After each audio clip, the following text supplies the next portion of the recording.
2005 সালে একটা মর্মান্তিক সড়ক দুর্ঘটনায় মৃত্যু হয় অন্ডালের খামরার বাসিন্দা তথা ডিওয়াইএফআই এসএফআই ছাত্রনেতা সোমনাথ সরকারের। তার মৃত্যু হয় 27 আগস্ট। তার মৃত্যুবার্ষিকীতে প্রত্যেক বছরের ন্যায় এবছরও স্বেচ্ছায় রক্তদান শিবিরের আয়োজন করল ডিওয়াইএফআই এসআইএফআই খামরা শাখা। এবছর 20তম বর্ষে পা দিল তাদের এই শিবির। এই দিনে শিবিরে ফিতে কেটে শুভ উদ্বোধন করেন রানীগঞ্জ বিধানসভার এবারে সিপিআইএমের বিধায়ক পদপ্রার্থী প্রবীর মণ্ডল। তার সাথে উপস্থিত ছিলেন পাণ্ডবেশ্বর বিধানসভার প্রাক্তন সিপিআইএম বিধায়ক গৌরাঙ্গ চ্যাটার্জি প্রমুখ।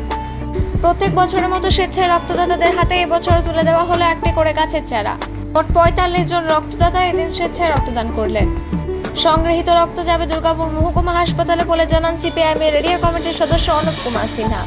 তিনি বলেন, বর্তমানে রক্তে যেমন প্রয়োজন রয়েছে, পাশাপাশি প্রয়োজন রয়েছে গাছের। আর সেই কারণে এই দিন স্বেচ্ছায় রক্তদাতাদের হাতে তুলে দেওয়া হলো একটি করে গাছের চারা। অনুষ্ঠানটি সম্পন্ন হলো অন্ডালের খামরা কমিউনিটি হলে। অন্ডাল থেকে জিতনেসা রিপোর্ট নিউজে।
সোমনাথ সরকার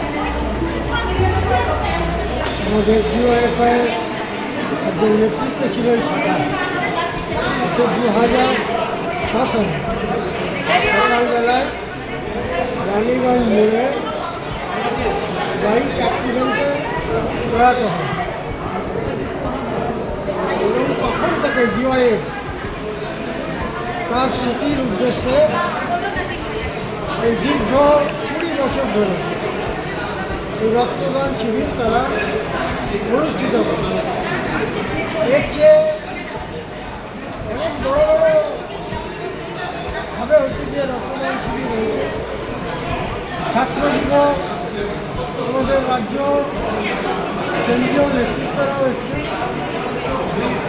এবারও অনুরূপভাবে তারা এখন 26 সালে দাঁড়িয়ে আজকের এই রক্তদান শিবির তারা অনুষ্ঠিত করছে।